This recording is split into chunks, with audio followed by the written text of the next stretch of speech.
So I'm walking through the woods and it started to rain, so I thought I'd just take a bit of shelter underneath these lovely laurel trees. And while I'm here, I may as well show you them because aren't they lovely? They're just coming into flower. And birds are singing, it's absolutely lovely here. So I spend a lot of time outdoors for a reason, and I have done since I was a child because it makes me feel really nice. It really brings me back into the earth, like back down there, you know? And there being so much in my head, and it really teaches me about just being a human being, a sentient feeling human being. And this is normal for me, just to spend a lot of time out here because I just feel really nice, and I feel like I'm with friends a lot of the time because the trees seem to be very like just kind and caring and peaceful, and they don't seem to have an agenda like a lot of human beings do. And you know, to be open-hearted, and it reminds me about being open-hearted and loving, and just about being the beauty and the gift of being alive. And so I was thinking about this, and I was thinking, well, we're actually in a world now which is very much about, you know, we've got some derogative terms we give to people who hang out in nature, like, oh, you're a massive hippie or you're a tree hugger. You know, I'm not sure why tree hugger was ever a derogative term because it's nice. I tend to more put my hand on a tree or just stand with a tree because I just feel really, really like comforted and in the presence of a very gentle being. But in a world which is kind of becoming taken over a little bit by artificial intelligence, and you know, I'm learning recently that, you know, you could put something in, and if you wanted to write about something, it can write it for you. You know, this artificial intelligence can create a book for you. And I thought, well, what books am I ever going to want to listen to anymore if I don't think it's written by a robot? You know, so the humanity side of it's really important. Our creativity and our ability to create and make new life, and you know, create a poem and create like make a painting or like a song and music. And you know, there's music out here in the natural world. I can hear the birds and the song of the birds. There's a woodpecker just now, and just the beauty of being out here with all the life that's going on, the tree blossom now that's coming up, you know, and the seasons. So when I'm out in the plant kingdom, what I like about it is that, you know, it's very slow paced. It sort of grows at its own pace. It doesn't sort of rush around. There is chaos, but mostly everything around me seems to be quite harmonious, you know.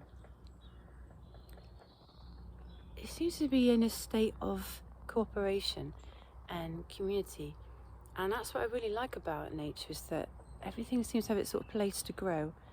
And it's really important for us as humans to have that community and that connection with other people, because it teaches us about the elements of love, to love other people, to be kind to other people. You know, rather than living in this isolated world, we're supposed to be in connection with other human beings and share feelings and grow in our soul as well.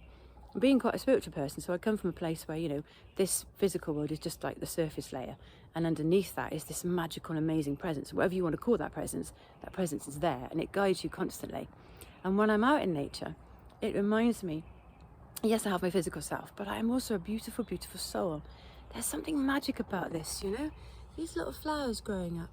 And it is a magical place to be.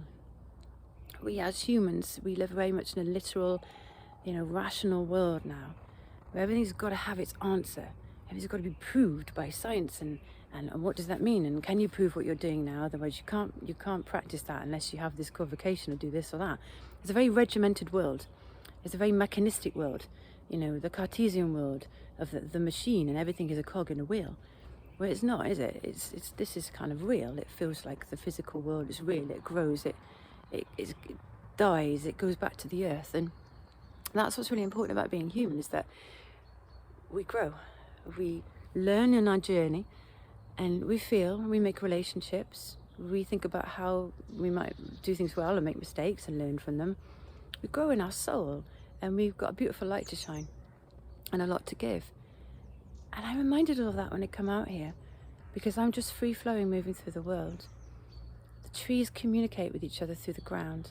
From the moment the seed goes into the ground, it calls in. When it's time for it to really set off and it says, right, I'm going to grow now, it connects with the other life around. It says, it's my time to grow. It calls in good bacteria, and it calls in fungus and mycelial threads to coat it. It joins up with all the other life around it through its roots, and it communicates. The trees feed the fungus. The fungus feeds the tree. And that's what we are. We're here to look after and love each other and connect with each other, not to fight or be divided because I feel this and therefore I'm better than you because I've got this view and you got that view. And it teaches, we talk about communication, cooperation and community. And that right now feels to be vital in humanity, that we work with each other and a sense of love. You know, we could say things of progress, that we're civilized beings and we progress. I think we're less civilized than if that's a word, we're less civilized than we ever were because we've lost, a lot of humanity's lost its connection with the heart and the soul. So what I feel about nature is that it does that.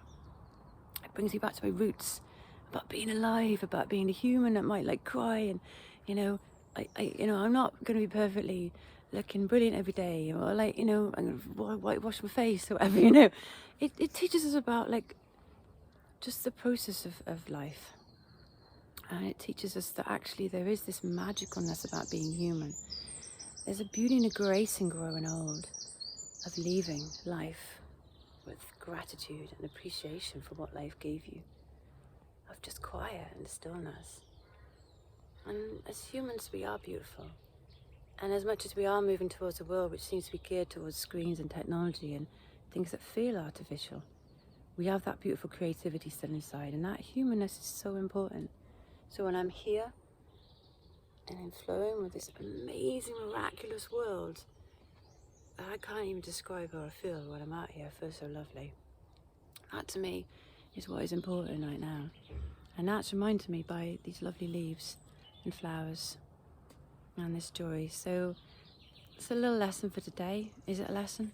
It's all there within us, you know. We just have to kind of go within and be here to find it. And trust in what your heart feels, because your heart's connected to the spirit world. Your heart's connected to all of life. It's communicating through energy and love continuously.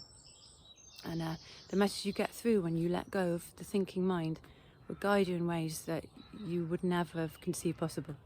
So good luck for today. Good luck every day. And have a joyous day being a beautiful human being. Thank you. Bye.